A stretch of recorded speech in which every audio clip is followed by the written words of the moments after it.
Book 2, Part 11, Chapter 13. When I finally stepped out of the shower, I dried off slowly. I didn't want to walk out there and face the firing squad for what I had done. Why can't I just talk to him? I asked the reflection in the mirror. This is just a big misunderstanding.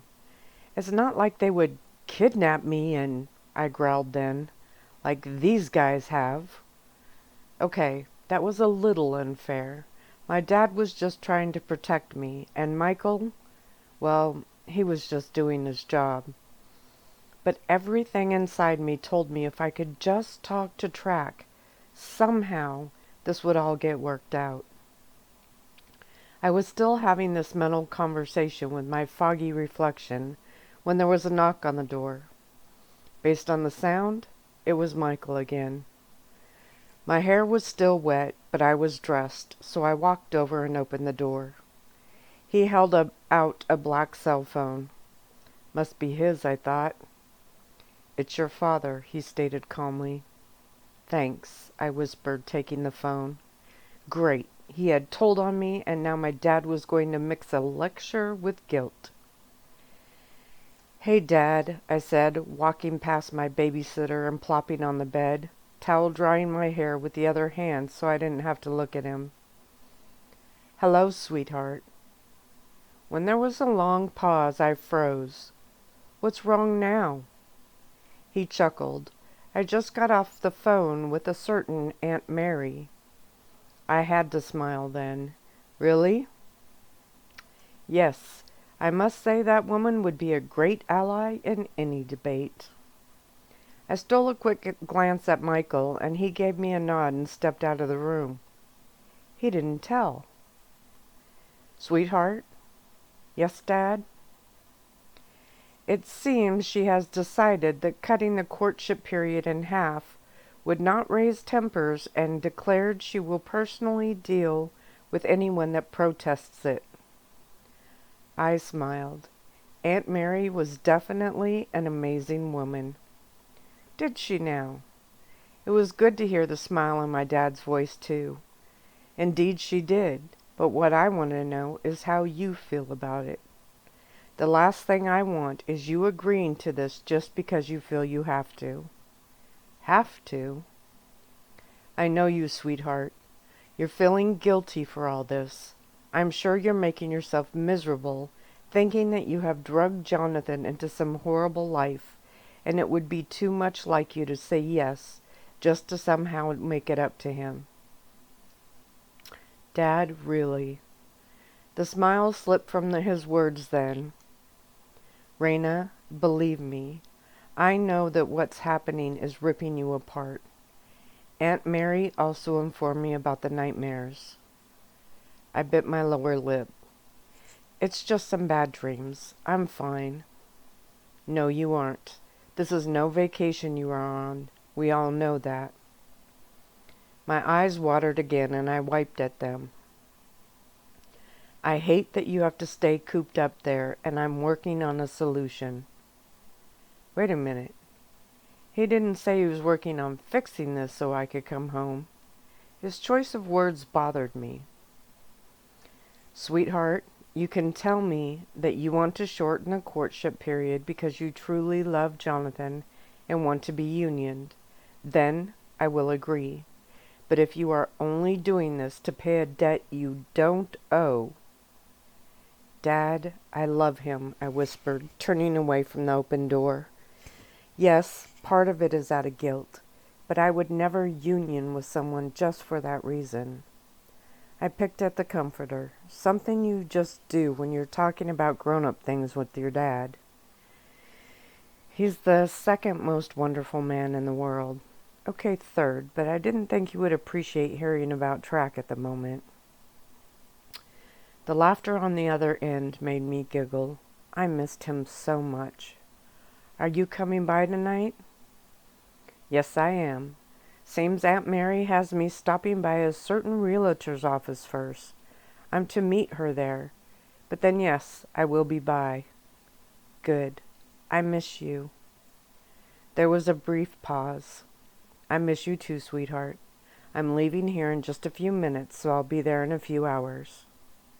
Okay. I love you, Dad. I love you too, sweetheart. When I clicked off the phone, I was smiling. I stood, grabbed the towel, and tossed the phone onto the bed. It may be a little childish, but if Michael wanted his phone, he could come get it. After my hair was dried, I walked back out into the room. The phone was gone. I gave a small huff and headed out into the main room. Paige was sitting on the couch, watching something on TV. She smiled at me, and then something flashed in her eyes. My wolf picked it up, but I couldn't tell exactly what it was. "What are you watching?" I asked, walking over and sitting next to her. "It's a chick flick," she smiled, "which is the reason I'm the only one watching it." I chuckled and looked over the back of the couch. Michael and Martin were at their security station. The wolves were nowhere to be seen. "Where's Jonathan?" "He went downstairs to get some supplies that were delivered," Paige explained. "Seems some of the delivery people are a little too timid to come up these days." She shot a hard look over her shoulder, and I frowned. I hoped she and Michael hadn't had an argument. I looked at the TV and watched for a few seconds. "I've seen this one before," I confessed, getting more comfortable and pulling a pillow onto my lap. Paige grinned. "I love this one. I'm pretty picky about the mushy movies I watch, but this is a classic." I nodded. "Yeah, I don't watch many either. They're usually the same story with different people." She nodded back. "Just like the books I read," she stated, and I caught something in her voice. She was trying to keep it steady, but was having a hard time. I kept my eyes on the TV, but watched her from the side. There was something she wanted to tell me, and I was going to watch her for signals. It was harder, since she wasn't back, but it was obviously important to her. Plus, she didn't just pull me aside and tell me, so we were probably being monitored. Books. She mentioned books. Okay, I would go with that. "Have you read Blue Blossoms?" I asked. I hadn't, but it was a very popular New Age love story that was a big hit. "Yeah, but I wasn't that thrilled with it," she stated, wrinkling her nose. She also kept her eyes on the screen, still trying to keep her voice calm and low, but not too low. "My all-time favorite is Chimneys Tall." She leaned in as if in confession. "It's a bit corny, but oh my, the lead guy is..." She sighed and I chuckled. Then she stole a deliberate look over her shoulder, causing Michael to turn and look too. I saw a small smile flash in his eyes, and Paige blushed and looked back. "His name is Antonio." "Yeah, obvious, but the way he loves her..." She gave another soft sigh. I was smiling then. I didn't know Paige was into mushy love movies or books. She always seemed so, well, so not the type. "What about Ariel's footprints in the snow?" she asked, keeping her head facing the TV, but her eyes looking down at my hands. My breath caught in my throat. Like a movie playing in my mind, I remembered sitting on the floor in my bedroom, hiding behind my bed, reading that book. I was so engrossed in it that Track had been able to sneak up on me and scare the life out of me. He had snatched the book, skimmed a few pages, and nearly choked laughing. I had wrestled him hard and finally got him to swear never to tell anyone I was reading that book. He never did tell, but he teased me relentlessly every chance he got. "It's amazing, too," she put in quickly when I took too long to reply. "It's not very popular, though. Pain to try to get. And they don't have it to read online." She shrugged. "I like to do that. I have one of those gadgets that looks like a book, but it's a computer." But the footprints never made it to the big time of technological books. "Oh, I didn't know you could read books online."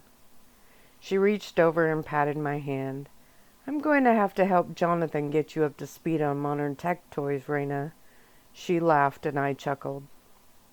Michael stood and we both turned. Jonathan's coming up, he stated, and we nodded and turned back.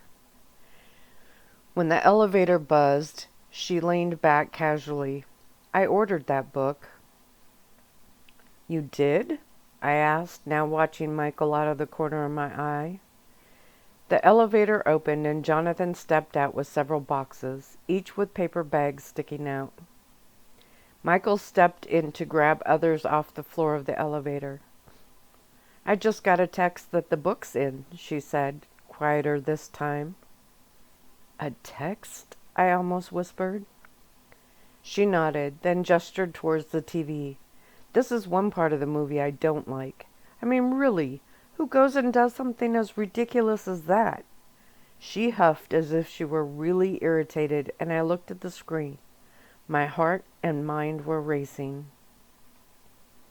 It just came into Timmer's bookstore here in town, she replied, again nearly under her breath. That's what the text said. I was blinking fast. It was a message from Track. I smiled then, having to force myself not to turn and drag her down the hallway to get all the details. Instead, I turned and leaned over the back of the couch. Buy out the whole store? Jonathan smiled as he sat his boxes on the island in the kitchen.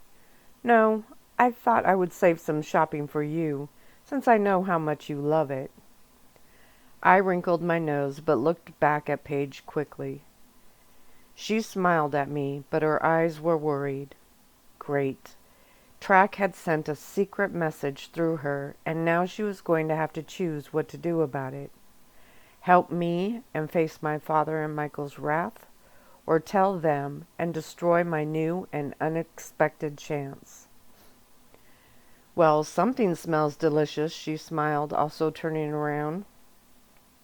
Jonathan lifted up a large bag. You said you liked Chinese. She grinned and stood up, not looking back at me, but her body language screamed her fears. I hoped they couldn't sense it on her. I stood and followed, then started to peek in the other bags. Steak, shampoo. Oh, look, more steak, I teased as I pulled out several brown paper wrapped pieces with white labels on them. He shrugged. For when you get hungry. He leaned over and kissed me, and I smiled afterwards, looking at his gorgeous gray eyes and feeling that little flip-flop that always came from doing it. Track was sending me a message, and I had gotten it. That also made me smile, and it was easy to look at him and let the smile work into my eyes. He noticed and grinned. How was your shower?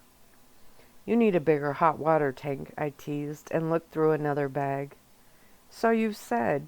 He glanced at the TV and then gave me an odd look. I glanced back and shrugged. What? Paige was watching it, and I liked the occasional chick flick. I'll keep that in mind. Then he leaned forward. But I'll have to confess, if you ever feel the need to torture me, that is a sure way to do it. You don't like love stories? Paige asked, giving a theatrical gasp as she got down a plate and went to the silverware. Only the ones in real life, he chuckled, winking at me as he pulled a few more steaks from another bag. I looked over at Michael. How about you? When his brows rose, I shrugged. If Paige asked you to watch one of those, I gestured towards the TV, would you? Paige blushed and started to open the odd white containers. Michael nodded. Yes. We all stopped and looked at him.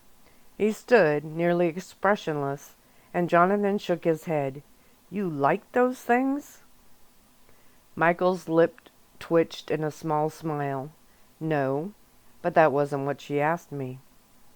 I grinned, and Paige turned a deep red, but she was smiling too. He didn't like them any more than Jonathan, but if Paige asked him to, he would sit and watch it with her. That was about the coolest thing he had ever said. I smiled at Michael. That is the perfect answer. Then I turned and stuck my tongue out at Jonathan. Hey, he said, then shot my bodyguard a playful glare. Thanks for that, man. Now I look like a heel. I shrugged, lifting my chin a little. No, really. If love stories are so painful for you to watch, I will just have to find someone else to go with me when I want to see them. Jonathan, who had put a few steaks in the freezer, turned. Really? Like who? Allison? Paige? I'm fine with that. I shrugged. Brent seems the type that wouldn't mind. I yelped then as Jonathan used his vampire speed and was instantly in front of me. He wrapped his arms around my waist and pulled me to him. You would have to stake me first. I smiled, but I thought... He kissed me then. Would you really suffer Brent to do what I would do to him, just to spite me? I grinned. Well, I suppose not, since you seem so severe about it. Indeed, severe may be too weak a word, he whispered, dropping his voice and adding a not-so-bad old English drawl to it. Should I finally be able to challenge a man to a duel, since I have had the right so recently taken away? I giggled then and caught Paige's questioning look from the corner of my eye. I turned to her.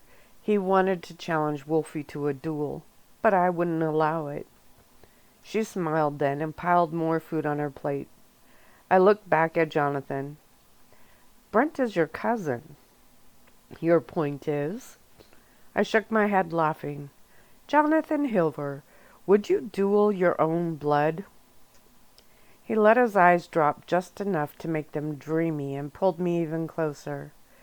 I would challenge anyone that tried to come between us, no matter what did or didn't run through their veins. Kin or not, friend or foe, I would end them for such a thing.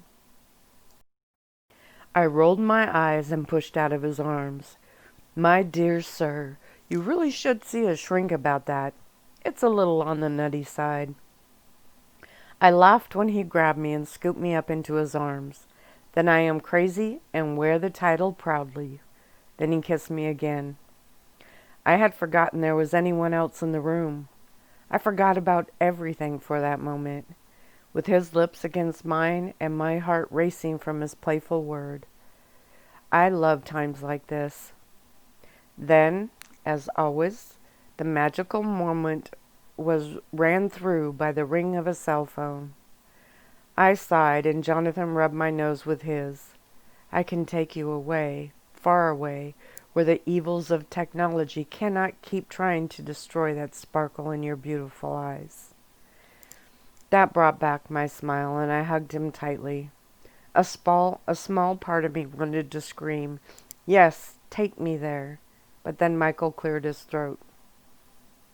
Jonathan glared at him, which didn't faze my bodyguard in the least. It's Mr. Blvd.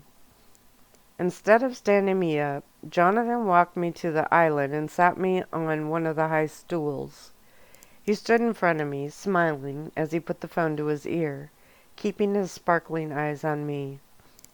"Hello, sir." I turned and pretended to be watching Paige fill her plate.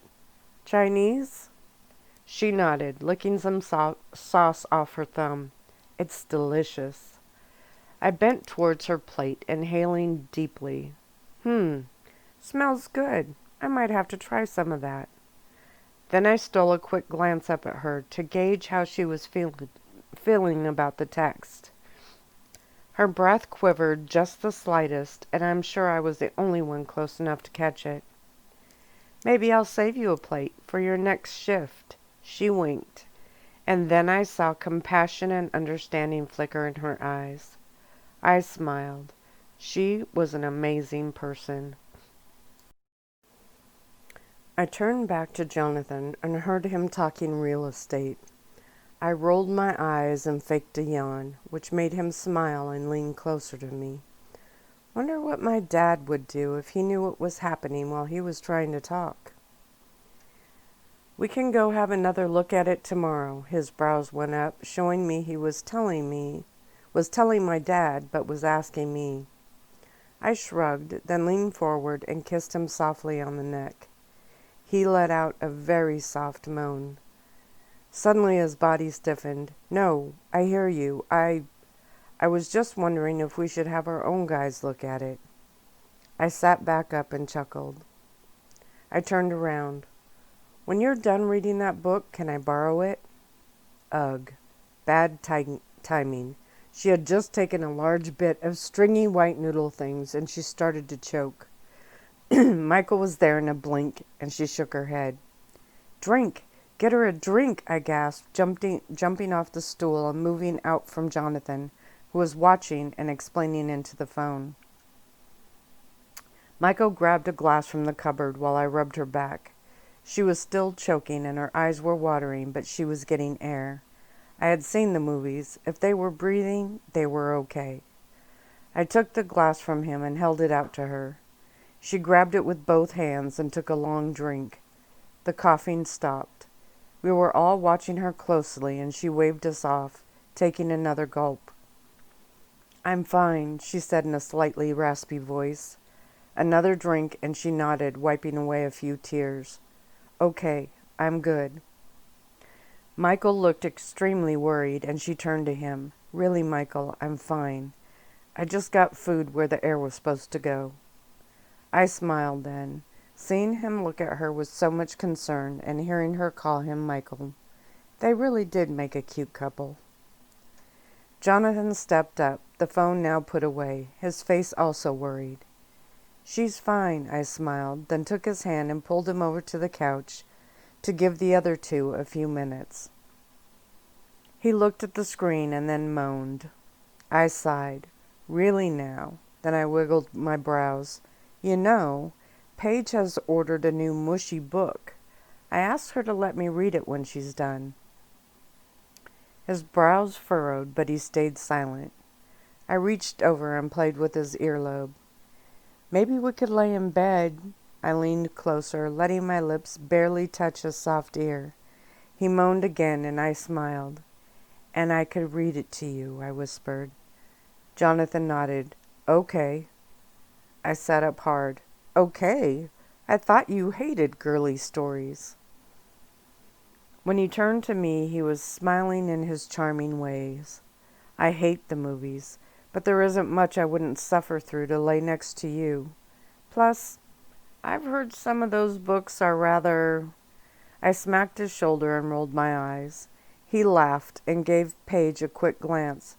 "Just how steamy is this new book?" Uh-oh. I could tell by her eyes she had never read it.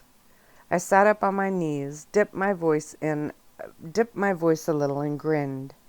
"It has some very, very steamy parts in it." His eyes widened. "Well, what are we waiting for? Let's go get it now." I laughed. "It's Paige's book, silly. You have to wait until she reads it." "Not likely," he smiled. "We'll get our own copy. I'm not waiting." He turned back around. "What's the book called again?" When I laughed, he looked at me. "If you think I'm joking, you're mistaken." Then he leaned closer to me. "To hear you read that type of story, laying next to me?" A soft moan came from him, and my brows rose high. He nodded and leaned forward more, looking like a tiger eyeing its prey. I backed up until I hit the arm of the couch, but he kept advancing until he was leaning over me. "I say we go get the book right now," he whispered. My dad is on his way over." "It'll take him a few hours to get here." He kept his body where it was, but turned his head. "What bookstore?" Paige stiffened.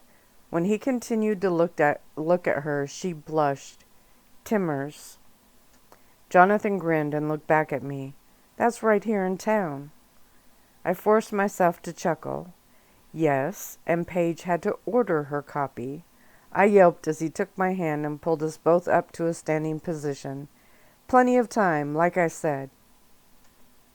He looked at Michael. "Get the car ready, Michael. We're going into town to buy a chick book," he declared, thrusting one arm in the air as if they were two pirates about to set off on a great adventure. With my eyes still wide, I turned and looked at Michael, who was pulling out his phone. No, what if it was too early, I thought. Even if it wasn't, what would be the point if Michael and Jonathan went too? I bit my lower lip and Paige chuckled. I'd be happy to let you read it first, but you don't all have to go. When Michael shot her a look, she ignored it, keeping her nervous eyes on me.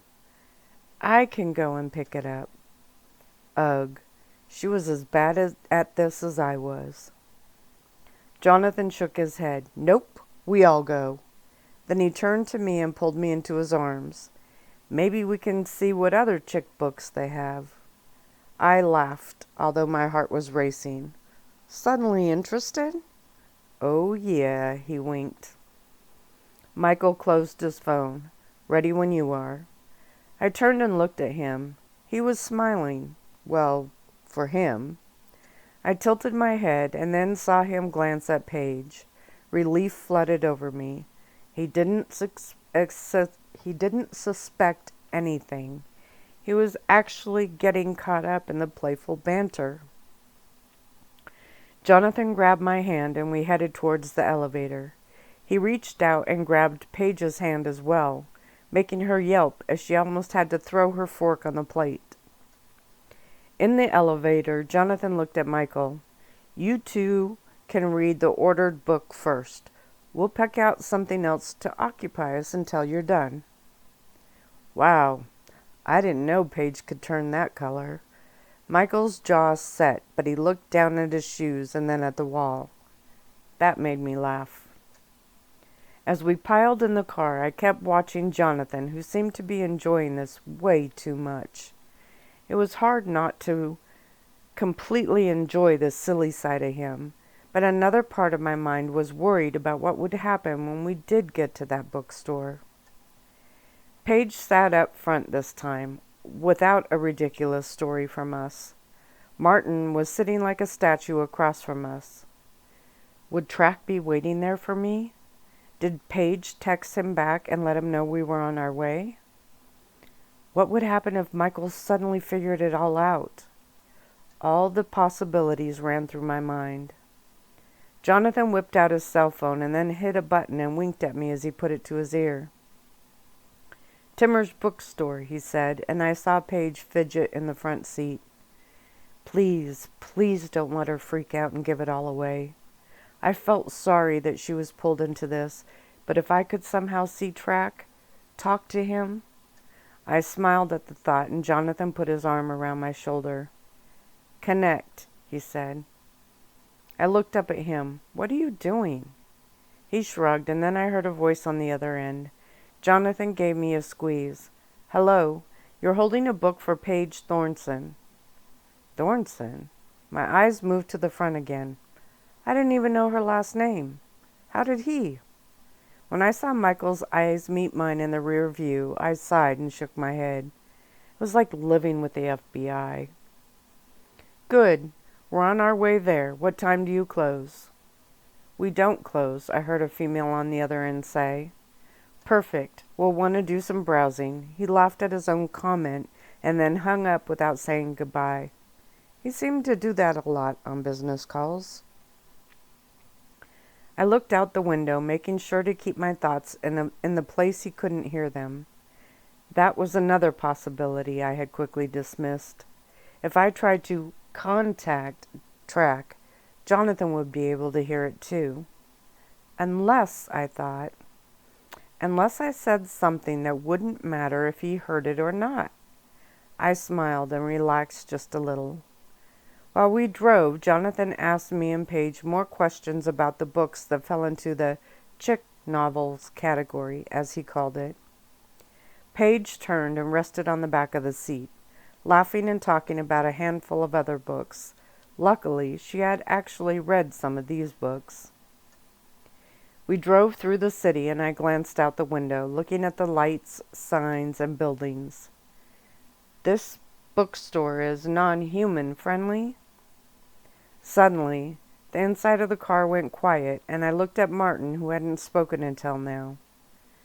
I caught a movement in the mirror and looked up to see Michael's face tightened. They hadn't thought about that. I was floored. Jonathan was too caught up in being playful, but Michael? He was always 5 steps ahead of everything. I swallowed hard. Jonathan's smile was gone now, too. He looked at Paige. Have you been to this bookstore before? She nodded, yes, but I didn't need to know. She glanced at me, the worry now plain on her face, although it no longer had anything to do with that text. Michael was on his phone, and Martin nodded. They should be. Pretty popular place. I smacked Jonathan's legs. Don't you dare go getting all serious on me. I'll be fine. The gray eyes had filled with worry again, and I huffed and leaned back in the seat. I was really getting sick and tired of this happening. Here we all are, laughing, joking, and running to the bookstore on a whim. Michael had been excited, too excited to think things through, and now I was ruining that. Have to be careful because of Raina, my mind growled, and by Jonathan's look I had thought it with the part he could hear. They have a back entrance and have separate rooms for us. Michael's voice was filled with self-anger, and I crossed my arms over my chest. No, I said. I want to walk through the front door like everyone else. The car slowed and all eyes were on me. I lifted my chin. I can do it. It's a bookstore. No, Michael and Jonathan said at the same time, and I felt my hackles go up. Yes, I said back, then turned to look at Jonathan. It's a bookstore. Really, what could happen? He smiled then. Shall I give you the whole list or just a... He stopped when I glared at him. It's not safe, he tried. What do you think? Never mind. I'm going through the front door. Period, I snapped, although I couldn't look him in the face. If you want me to read that book, any book to you tonight, you'll trust me, I whispered. There was only a small hint of guilt. Yes, I wanted to make sure Track's plans went off without a hitch, but... Then my eyes widened. If Track was going to be there, he would expect me not to come in the front door. Great. What was I going to do now? How about we go through the back and I read you the book? Jonathan tried to laugh, but I could tell he was not happy about that offer. I couldn't help but chuckle, though. The image of him lying on the bed saying things like, "Oh, Antonio, your eyes are like deep pools." I put my hand over my mouth and laughed again. You have no idea what a sacrifice this is, he moaned. And I looked up at him. Okay, back door it is. He moaned loudly. You would pick now to give in. The mood lightened a bit, and finally Michael turned the car down an obvious, not for everyone road. It was dark, narrow, and didn't have any street lights. Martin was on high alert and was looking out the tinted window. Timmer's books, I thought, letting my mind say it where Jonathan and Track, if he were close, could hear. Jonathan looked at me and I smiled. I can't remember the last time I went to a bookstore. I still thought this statement, and he grinned at me. Is this it? Are we here? He nodded, his brows knitting a little, wondering why I wasn't just asking it out loud. I could still argue and demand I walk through the front door, I thought, and his one brow rose. I shrugged. But I don't want to miss out on a storytelling by Jonathan Hilvar. He chuckled, then shook his head. I still can't believe I said that, he whispered, running a hand through his hair. Let's let Michael and Paige browse the store by themselves. Give them time alone. When he nodded, I continued my silent talk, hoping Track could hear it too. Martin will stay out here with the car. That should give them a little time. He grinned and nodded again, looking across the seat to where Martin was tense and ready. "I haven't read a book in a long time," I admitted out loud, and then gave a start. I had been able to say it out loud, but I also heard it echo with that part inside of me. When I glanced at Jonathan, he only nodded and showed no sign that he noticed. Maybe because he was hearing me vocally, he didn't realize he was hearing me at the same time. I leaned down and looked out the window. "Are we going to park right here? This looks like an alley," I said quietly, and smiled as I felt that slight echo. I was speaking and letting the thought carry at the same time. "No, there's a small parking garage," Martin stated, pointing out the window. I heard the whirring of a heavy metal and a sound I was very familiar with. Somewhere a hidden garage was sliding open. When it was done, Martin reached over, opened the door, and climbed out, shutting it behind him. Michaud went into a stiff bodyguard mode, and Paige turned and gave me a small smile. Her eyes said she was nervous, but she wasn't backing down. I heard the garage door slide shut behind us, and then the car stopped. There was a door to our left, with 2 dim lights on either side, with the name of the bookstore painted above the handle. I did wonder what it would be like to walk in the front door of any store. "So, this is it, huh?" I asked, still impressed at how easily I could let it vibrate through my thoughts as well. It would have been a big help if I could hear track 2, but I would have to do what I could, just in case. My eyes looked around as I stepped out, then I inhaled. I could smell the faint remnants of people that had come here just before us, but I didn't smell track. A small pang of sadness hit me then, as bad as it would be, since I was sure Michael, Martin, and probably even Jonathan would have caught their scent. I missed him so much. Jonathan put his arm around my waist as we walked towards the door that Martin had already walked through. "I still can't believe I'm doing this," he whispered into my ear. "Hey, you said if I came through the back," I chuckled, leaving it at that. Chapter 14.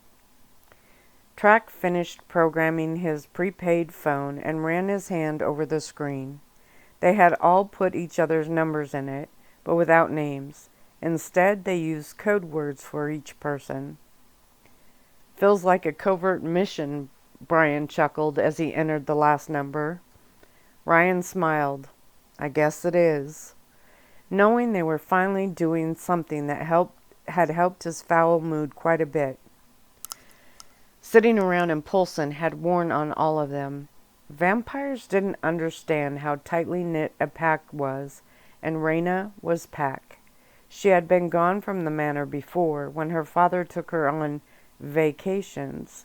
He and the older wolves all knew it was to put some space between her and Track, but this was different. He looked at Phil, who gave a small nod, and then looked at Track. "You two will listen and follow orders, period," he stated, letting the vibrations in his throat set the alpha tone that they knew so well. The 2 heads bobbed slightly in response. Phil looked at Track. "I won't do anything stupid," he whispered, and the other nodded. "Good, 'cause I'm not so sure I won't." Ryan growled, and Track rolled his eyes. "Figure of speech. If I start to regret bringing either of you along." Track held up his hand. "I'm not going to blow this," he stated. But there was a part of him that did worry what he would do if he saw her. He wanted to grab her and get her as far away from those vampires as possible. To take her somewhere so he could explain everything to her, or just sit and look at her face. He lowered his head, his heart tightening. He missed her so much. Not like the rest of the pack, and not like Phil. Raina was his best friend, and had been for nearly a century. She was the one he told his deepest secrets to, and had listened to hers. He glanced out the window and chuckled as images of those years swam in his mind. From the time they both sat waist-deep in mud making mud pies, to the time she had made him a homemade birthday card. He still had that card, and everything else she had made him, except the food. His eyes watered as he remembered hiding in the hallway, watching her destroy one recipe after another until she was finally able to make her first batch of cookies for him. He never told her that he saw her. She wanted it to be a surprise, and he let her believe it was. The first batch was actually awful, and he had a hard time even chewing it. But the smile on her face and knowing all she went through made it easy to swallow. Luckily, her cooking skills improved greatly. When Phil chuckled next to him, he realized he had said that out loud.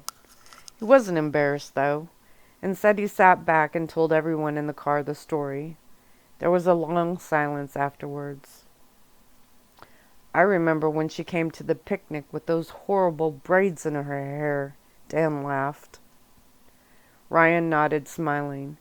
They were completely lopsided, and the ribbons were all different colors. "She looked like a clown," Dan grinned. Track felt his throat tighten. That was the first time Ethy did her hair for her, so she wore it through the whole picnic and never once complained. Another long silence, and Ryan nodded. "We will find her." 4 other heads nodded. Then they rode in silence for a while, each lost in their own thoughts. As they got closer to the city, Phil began to get edgy. He sat up in his seat and kept looking out the window. "Can you sense her?" Track asked, still in awe of his Click Alpha's claim. "Always," Phil sighed, the sadness slipping back into his eyes. "But yeah, I can tell she's here." "Here?" Brian asked, quickly looking out the window. "In the city. I can feel her." Phil closed his eyes and inhaled slowly. "It's like her body is giving off a vibration that I can sense." Track's brows rose.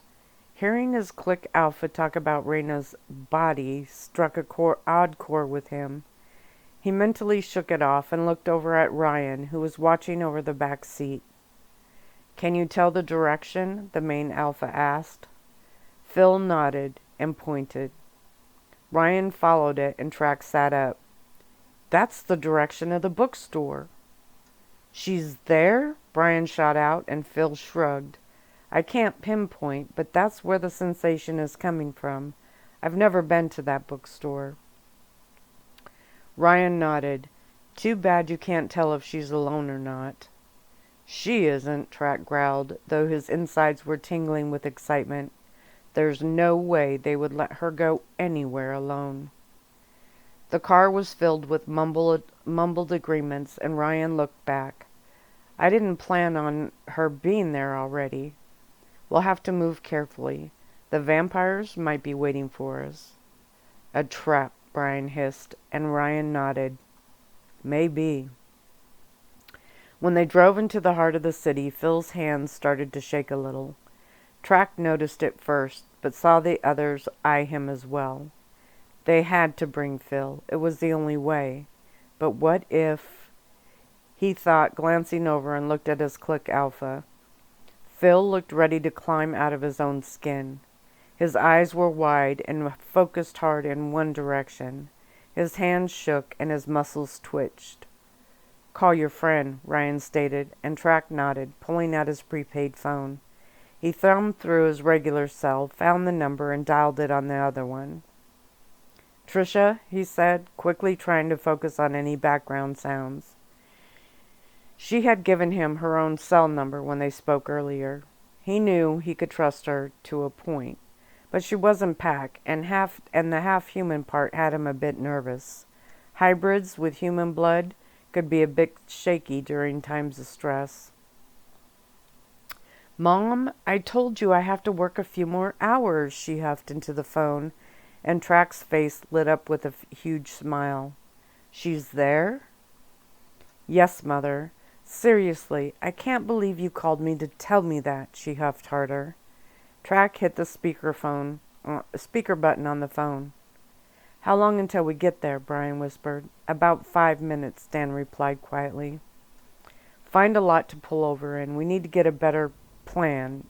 Or any plan, he chuckled. He was excited too. This was a hunt of sorts, with 2 great outcomes and reasons. Get to a pack member and best some vampires. They aren't in the store with you, are they? Track asked, suddenly getting worried about Raina's sensitivity to humans.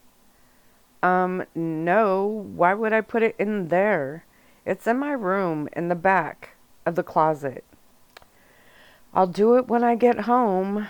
Again, she sounded about as irritated as any girl getting a call at work from her mom. Track smiled, then heard someone talking in the background. What? Yeah? Yeah, okay, came Trish's voice.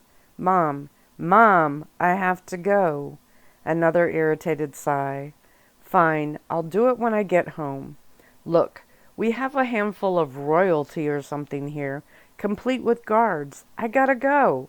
The phone clicked shut and Track smiled down at it. They pulled into a parking lot near a small park and both cars emptied. They quickly moved towards a small copse of trees and Ryan filled the others in. Jackson bounced. Sweet. Snatch Raina. Get her back here.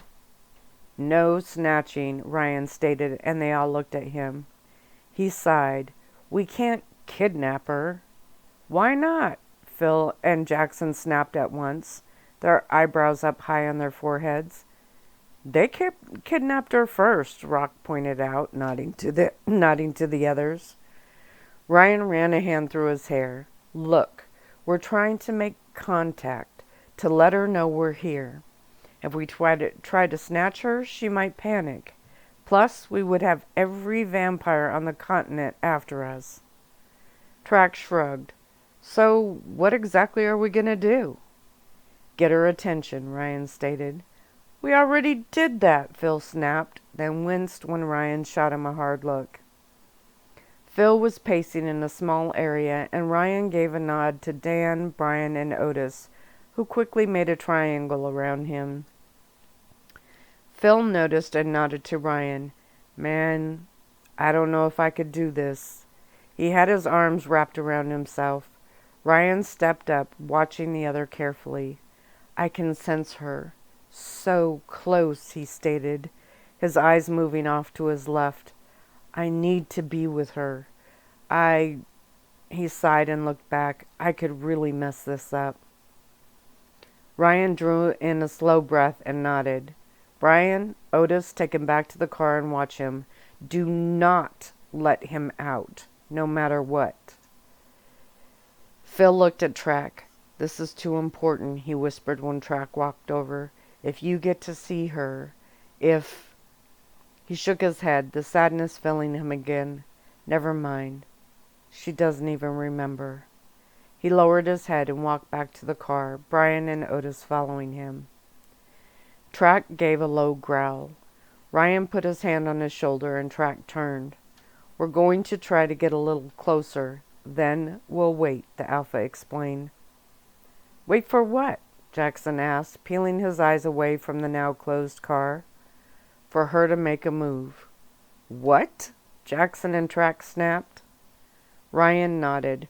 Raina is smart. She knows we set this up, and she will try to make some kind of contact. He looked at the bewildered faces in front of him and gave a low growl. We can't walk in there and demand to talk to her. They won't do anything with her right there, but they would get her out of there quick. Then hide her even further away, Jackson hissed, and start making life a lot harder for the pack, Rock growled. Ryan nodded. I have a feeling she knows something. He looked at the car, and they all followed his gaze. She may not understand it, but that nagging feeling she told you about is Phil, Track stated. That much they all knew. If she can somehow sense him or sense something. Track's eyes lit up. She might try to contact me. Up here. He tapped his forehead and Ryan nodded. Marcus smiled. She's smart enough. Jackson nodded. Oh, you bet she is. Let's go. They all made their way to the far end of the small park. Jackson and Rock scouted ahead, making sure the vampires didn't have lookouts this close. When they reached the edge, Jackson hopped into one of the trees. I think the store is 2 blocks that way, he stated, pointing outward. Then all eyes turned to Track. He closed his eyes, concentrated, then huffed. Nothing. Ryan cracked his neck. Okay, we'll try to get a little closer. Dan went across the street and, just like in a spy movie, the others rushed across on his signal. They were now on a sidewalk lined with small shops. There were a few dozen people walking. Most were non-humans at this hour. Marcus spotted a small coffee shop and they all went inside. Like most businesses here, the storefront was small, but the area inside was long and deep. The noise hit them first, and all their eyes scanned the place, quickly spotting the exits and any blind spots. Ryan moved them towards the back, and they took a seat at the table there. How do we know if she's still there? Dan asked. They went quiet as the waitress walked over. I'll have a sandwich and water, Rock said automatically. Ryan shook his head, but let them all order. They were werewolves, after all, and they needed to eat. When she left, Track gestured towards the back. Maybe I should go out in the alley. Ryan shook his head. No, that store's on the next street. This is as far as we go. Marcus nodded. They'll be watching for us. So, you getting anything? Rock asked, eyeing a girl that smiled at him from across the room. Track closed his eyes and pushed the other's sounds out. Come on, Ray, he thought. You have to still be there. Then he looked at Ryan. Should I call Trish again? Just as Ryan opened his mouth to talk, Track stiffened. You got her? Rock whispered, watching the other. Track's smile answered for him, and the others watched him closely. She is... He tilted his head. What? Man, you can't just stop like that, Jackson growled softly. Track waved him off. It's like she's talking normally. His eyes moved to Ryan. But I can hear her. Ryan's brows rose. You can hear her talking? Track shrugged. I think so. She's talking about one of the books. He straightened and listened harder. She's telling the PT chick that she likes this one. This one? Marcus smiled. Track nodded. Now she's talking to Jonathan. His smile slipped. They have her staying at his place. The table got loud with the responses, and Ryan shushed them quickly. When they fell silent, he turned to Track. I want to know what she's saying. She said that she'll pick her favorite, and he winced. Start reading it when they get back to his apartment. Rock pretended to gag, and Dan shook his head. Another good reason Phil stayed back. They all sat up when the waitress brought them their drinks. She told them the food would be ready in a few minutes. Then all eyes turned back to Track. He smiled. She knows we're here, or might be. She's describing too many things that she shouldn't have to. Jackson smiled. That's our girl. Rock slapped him a high five, and Marcus chuckled. She's talking to Paige again, saying that she has that really strong nagging feeling again. He listened longer and then smiled. She asked her if she's gotten any more texts. Ryan whipped out his phone. Give me Paige's number. Track yanked his own phone out and then pushed buttons quickly. She's telling her that there is something here that feels weird, and it's not the humans on the other side of the door. He gave Ryan the number, and then he shook his head. Those humans are way too close. She said that? Rock whispered, but Track shook his head. Ryan started to push buttons, and Track continued to be the speaker for the voice in his head. He was still trying to figure out how he was able to hear her talking, but he was glad. Michael, Martin, and Jonathan are with her, he stated, hearing her speak to each of them, using their names. Don't slip up and make it too obvious, he thought. Ryan sat his phone down. I sent a message to the physical therapist, told her that she could win a trip to Hawaii if she was listening to her favorite radio station, then added that everyone is listening to it and she shouldn't miss out. Rock rolled his eyes and Ryan chuckled. Hey, I had to think of something. Track sat up. She got the text. She's talking to Paige about the contest and asking the person that works there if they have a radio. Now she's whining because they don't, and... He cleared his throat. What? Rock asked, slamming his hand hard on the table. Ryan growled low, but turned to the other. She's teasing Michael and said that if Paige doesn't win because they don't have a radio, that he'll have to take her to Hawaii. Good thing she knows you're listening, Marcus smiled.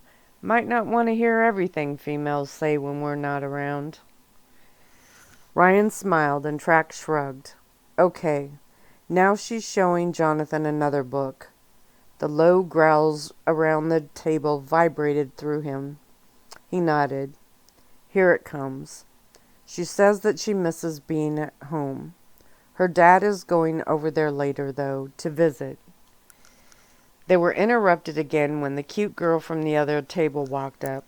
They all turned to her and she smiled at Rock. Hi, my name is Melanie. His eyes grew wide and Ryan's hard stare almost hurt.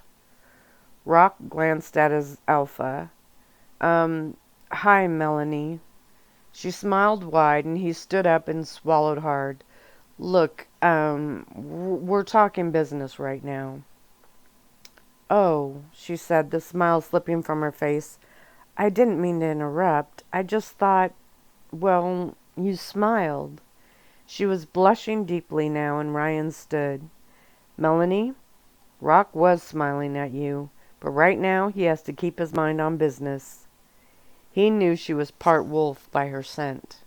She nodded quickly, sensing the alpha in him. She turned and walked off quickly. Rock sat back down. Sorry, he mumbled, and Track growled. His eyes were focused on the table, his hands palmed down and pressing hard against the thick wood. They told her that we went to her father, and told her that we didn't want her with a vampire. His eyes were tight now. That we wanted her with one of the pack, and wanted her father to stop her relationship with Jonathan. He spit the name out, and the table went quiet. How did she manage to tell you that? Marcus asked. Can't the vampire hear her thoughts too? Track nodded, his face tight with anger. She was talking to him, telling him that it just didn't make sense, that her pack wouldn't do that, that we like him. Better make that statement past tense, Dan hissed, and Rock and Jackson nodded hard. Ryan drew in a breath and sat back in his chair. So, that's what they told her. Track held up his hand. There's more. They told her that they had to take her away because they were afraid that we would come and take her to keep her from being with a vampire. Man, I wish you could hear the other half of that conversation, Ryan hissed. His face was tight now, anger dancing in his eyes. He knew there had to be a reason that Raina went. Now he knew it. Her father had twisted the truth and told her that they wanted to take her and make her take up with a werewolf. The bloodline isn't that important, Track relayed. They are good people, Jonathan. He closed his eyes. It was too hard to relay it word for word. He listened for a few minutes and sighed. She wants to know why her dad and Ryan haven't been able to work out this misunderstanding yet. He looked at the back door and Ryan growled, "Don't even think about it, pup." Jackson huffed. "So, that's their story then. We're some bloodline-crazed wolves that wanted her to mate up with a wolf instead of a vampire." Rock chuckled. "Well, it would be nice, but..." Track's eyes watered then, and he lowered his head. "She's telling him how hard it is for her to be away from us." The anger slipped out of the others for a moment, and then came back harder. "We should march right in there and tell her the truth," Dan whispered in a heated tone, leaning over the table. Ryan nodded. "Yes, we should. But we wouldn't get close enough to. As soon as they spotted us, they would rush her out a different way and just have more fuel for their ridiculous story." "That she doesn't believe," Marcus pointed out. Jackson smiled. "Yeah, she knows better." Track reached up and wiped at his eyes quickly, then cleared his throat. "They're leaving." Again all eyes moved to the back door. Ryan nodded. "Okay, we have to let her go." No one said anything, but the tension was strong and the air was filling with musk. He smiled. "Now we know what they told her. We also know how she feels about it, and that she can sense Phil." When the others looked at him, he winked. "So we eat, then we get a room and plan the next step." He turned as the waitress came over with a large tray, a coworker behind her with another one. "We can't keep texting the physical therapist," Ryan pointed out as they ate. "I'm sure they're monitoring her phone, and we've put her in danger as it is." Track shrugged, swallowing his bite. "Then how do we contact her?" Ryan took a long drink and sat his glass down. "It would be nice to know why you can suddenly hear her talking. Would be nicer if this special talent went both ways. But we'll have to work with what we have." "She left something for me." "Us," Track stated suddenly. "What?" the other shot out, a glass of pop getting knocked over in the process. He nodded. "Yeah, she repeated the name of a book several times. Guess someone questioned her about it because she told them it was a ridiculous title for a book." "What's the book?" Ryan asked. "Giggle Girls," he laughed, and Ryan's shoulders shook as he chuckled. "Okay then, call your friend and have her go in there and get that book as soon as she can." Track pulled out his phone and dialed the number. He frowned when he got her voicemail and hung up without leaving a message. She didn't answer. "Why didn't you leave a message?" Rock asked, then nodded when it was obvious. He pushed redial and then growled when he got her voicemail again. "Her dad is on his way to that vampire's place," Track explained. He was never overly fond of Jonathan Hilvar, but he had seemed a decent guy. Until now, he thought, his eyes tight. Ryan wasn't happy that Track couldn't reach Trish now. Too much of a coincidence that she was eager to help until now, he stated, waving the waitress over and asking for the check. "You think they figured her out that fast?" Rock whispered, not able to help but be impressed. Dan stood up, took the check, and walked the waitress over to the register. Ryan stood. "It's a possibility." The moment of triumph was lost. If the vampires figured out that they were here, they would move Raina, and fast. "Are they completely gone?" Ryan asked, looking at Track. He nodded, and they all made their way back towards the front door. Just then his prepaid phone rang. He pulled it out, looked at the screen, and hit a button. "Stay inside," came Brian's tight voice. Ryan stopped hard, putting his hand out to halt the others. "Why?" "There are vampires out there, and I think they're stalking the area." Ryan turned and herded everyone back towards the table. "Do I even want to know why you know that?" he hissed into the phone. Brian sounded out of breath, and his voice was tight. Neither were good signs, since he was supposed to be sitting in the car with Phil. Yeah, about that. Spit it out, Ryan hissed into the phone, ignoring the looks around him. Phil got out. Came a defeated voice, tinted with fear. And that's where I'm going to stop.